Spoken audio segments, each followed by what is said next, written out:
అర్ధరాత్రి ప్రధాని మోడీ విడుదల చేసిన వీడియోపై స్పందించారు ప్రతిపక్ష నేత రాహుల్ గాంధీ.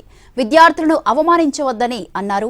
విద్యార్థుల 3 డిమాండ్లను ముందుగా నెరవేర్చాలన్నారు. ధర్మేంద్ర ప్రధాన్ను విద్యామంత్రి పదవి నుంచి తొలగించాలని, ర్యాలీలో విద్యార్థులపై దాడి చేసిన వారిని శిక్షించాలన్నారు. అలాగే ప్రధాని వెంటనే క్షమాపణ చెప్పాలన్నారు. అర్ధరాత్రి ప్రధాని మోడీ విడుదల చేసిన వీడియోపై స్పందించారు ప్రతిపక్ష నేత రాహుల్ గాంధీ. విద్యార్థులను అవమానించవద్దని అన్నారు. విద్యార్థులు 3 డిమాండ్లను ముందుగా నెరవేర్చాలన్నారు. ధర్మేంద్ర ప్రధాన్ను విద్యామంత్రి పదవి నుంచి తొలగించాలని, ర్యాలీలో విద్యార్థులపై దాడి చేసిన వారిని శిక్షించాలన్నారు. అలాగే ప్రధాని వెంటనే క్షమాపణ చెప్పాలన్నారు.